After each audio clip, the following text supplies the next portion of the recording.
Guys আসসালামু আলাইকুম। তো সবাইকে শুভ সকাল। তো আমি আজকে আপনাদের সাথে কথা বলবো অনাকাঙ্ক্ষিত পেঁপে ছাঁটাই করা প্রসঙ্গে। তো আমার সামনে যে গাছটি দেখতে পাচ্ছেন এটি একটি সুস্থ সবল পেঁপে গাছ। এই গাছে দেখেন অনেক পেঁপে আসছে আর কি, আর ওই উপর থেকে দেখেন কী পরিমাণ বের হচ্ছে। তো এই যে পেঁপে, এই পেঁপেটা ছাঁটাই করে দিতে হবে, এটা রাখতে হবে। তারপরে এই পাশে দেখেন তিনটা, এই তিনটার মধ্যে দুইটা রাখতে হবে, এই পাশে একটা ওই পাশে একটা, তাহলে পেঁপেটা বড় হবে। নয়তো দেখবেন যে ওই পেঁপে তিনটা থাকলে সেক্ষেত্রে ছোটো হবে। তো এই পাশে দেখেন, আমি দেখাচ্ছি আপনাদেরকে, এই পাশেও তিনটা, এই পাশে একটা, এই পাশে একটা, ওই পাশে একটা। তো এখান থেকে আপনারা দুইটা রাখবেন। আর এই পাশে যে পেঁপে, অর্থাৎ এই যে এই পাশে যে পেঁপেটা, এটা ছাঁটাই করে দিতে হবে। দেখেন কি পরিমাণে পেঁপে, তাহলে যে পেঁপেগুলা সেগুলা বড় হবে আর কি। তো পাশে আরও কিছু পেঁপে রয়েছে, আমি আপনাদেরকে দেখাচ্ছি। তো অনাকাঙ্ক্ষিত পেঁপেগুলো ছাঁটাই করলে দেখবেন যে পেঁপেগুলো রয়েছে এগুলো বড় হবে খুব দ্রুত। তো এই যে এই পাশে দেখেন আরও গাছ,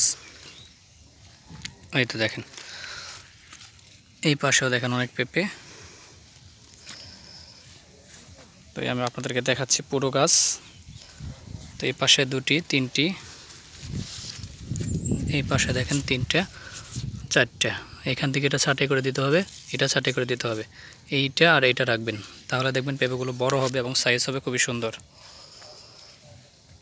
তো এই পাশে আরও রয়েছে,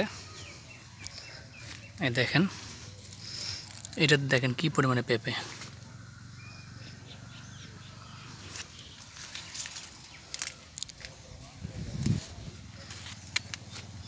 অনেক পেঁপে দেখেন, মাশাআল্লাহ। ছোটো গাছ, তারপরেও গাছে প্রচুর পরিমাণে ফল। তো আপনারা এইভাবে পেঁপে ছাঁটাই করে দিবেন। তারপরে দেখেন যে এই পাশেও গাছ রয়েছে, প্রত্যেকটা গাছে কি পরিমাণে পেঁপে আসছে দেখেন, এই দেখেন।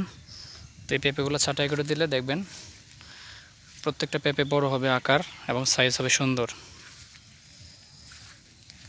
এবং ওজন হবে অনেক বেশি। এক একটা পেঁপে প্রায় 2 থেকে 3 কেজি পর্যন্ত হবে আর কি। এই দেখেন, তো এই পেঁপেগুলো ছাঁটাই করে দিবেন। যারা বাগানে রয়েছেন তাদের উদ্দেশ্যে আমি বলবো যে পেঁপেগুলো যদি ছাঁটাই করেন সেক্ষেত্রে পরবর্তী যে পেঁপেগুলো আছে এগুলো সুস্থ সুন্দর থাকবে, সাইজ হবে অনেক সুন্দর।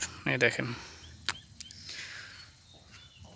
তো সবাই ভালো থাকেন, সুস্থ থাকেন। আমি আবারও বলছি, যেহেতু গরমকাল তাই সবাই বেশি বেশি করে পানি খাবেন, লেবুর শরবত খাবেন এবং ঠান্ডা ছায়াযুক্ত স্থানে অবস্থান করবেন।